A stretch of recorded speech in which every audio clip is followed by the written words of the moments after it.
pada kesempatan kali ini kita akan bahas mengenai post modifier atau kata sifat yang diletakkan setelah kata bendanya. Nah, yang kemarin ada pre modifier yang diletakkan di depan bendanya, yang sekarang adalah post modifier yang diletakkan di belakang bendanya. Post modifier sendiri adalah kata imbuhan yang ditambahkan di belakang kata benda. Yang bisa menjadi post modifier adalah adjektif, prepositional phrase, participle, infinitive, dan relative clause atau adjective clause. Nah, khusus untuk yang adjektif di sini yang diambil hanya untuk si indefinite pronoun atau kata ganti yang tidak tentu, tidak jelas secara gender, tidak jelas secara jumlah. Contoh ada someone, somebody, something, seseorang, setiap orang, dan lain sebagainya. Atau kasus tertentu positif adjektif. Nah, di sini hanya untuk khusus si indefinite pronoun saja. Kalau untuk noun jarang kita menggunakan si adjektif kalau rangkaiannya jadi post modifier. Jika menjadi complement objek, nah masih ada kemungkinan. Jadi teman-teman harus bisa membedakan antara complement dan post modifier. Nah, itu ada di materi selanjutnya. Untuk prepositional phrase ini yang sering muncul malahan ya. Prepositional phrase rangkaiannya kebanyakan ya preposisi plus noun atau pronoun. Contoh on the table, about you, from him. Nah, mereka bisa terletak di belakang benda inti. Participle atau kata kerja yang berfungsi sebagai adjektif. Nah, kebanyakan ya. Standing beside the fireplace untuk present participle atau verb ing. Left without notice, stored away from semicolons. Nah, ada past participle. Keduanya bisa menjadi post modifier, teman-teman. Begitu pula infinitive atau to infinitive, baik to infinitive atau to infinitive phrase. Contoh to eat, to read a book, dan lain sebagainya. Atau relative clause utuh ya. Participle dan infinitive sebenarnya mereka adalah ringkasan atau penyederhanaan dari relative clause-nya. Jadi disederhanakan menjadi standing beside dan lain sebagainya tadi. Kalau kita tulis utuh ya contohnya seperti who make me laugh, which is the oldest language. Nah, itu tulisan utuh. Nah, kalau mau membahas pembentukannya ya ada di materi klausa. Contohnya dulu.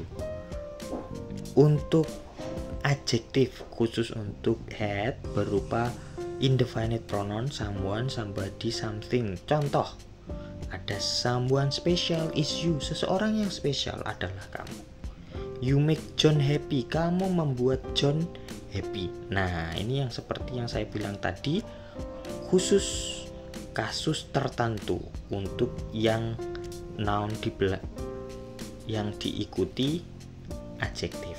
Kalau pronoun ya hanya untuk indefinite pronoun saja, gitu ya. Bisa juga prepositional phrase di belakang bendanya. The book on the table is expensive. Buku yang diletakkan di meja itu mahal, atau ya langsung saja buku di atas meja itu mahal.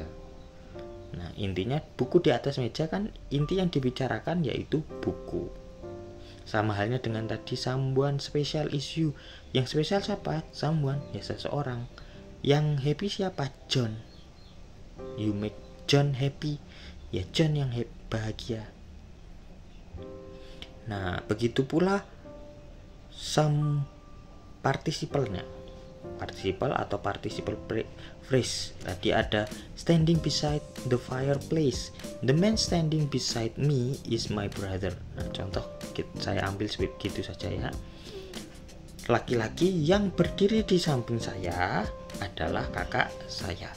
The man standing beside me. The man standing beside me. Lelaki yang berdiri di samping saya. Nah, yang berdiri di samping saya lelaki, intinya berarti di lelaki. The door opened by me is broken. Pintu yang dibuka oleh saya itu rusak. Pintu yang dibuka oleh saya, the door opened by me. Nah, intinya kan di pintunya.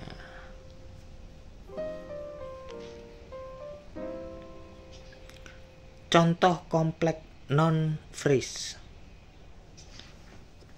A very small school in this country that was built in 1918.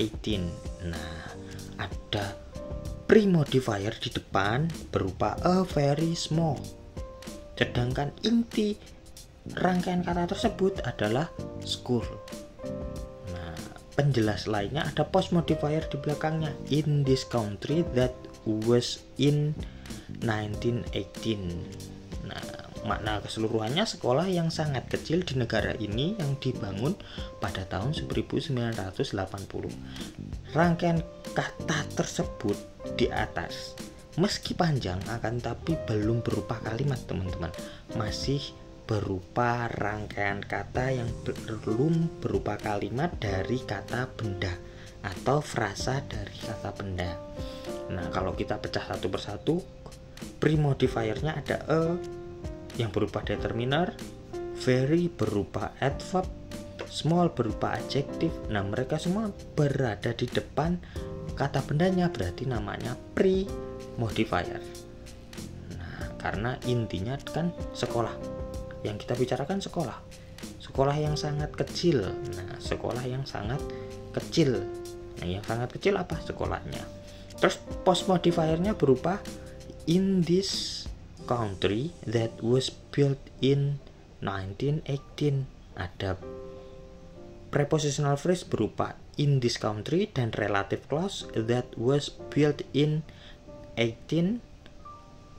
1980. Nah, di situ post modifiernya. Berarti kalau dilihat dalam bahasa Indonesianya, di negara ini yang dibangun pada tahun 1980. Mereka semua juga sebagai keterangan yang menjelaskan sekolah, kata sekolah ya, atau penjelas dari sekolah.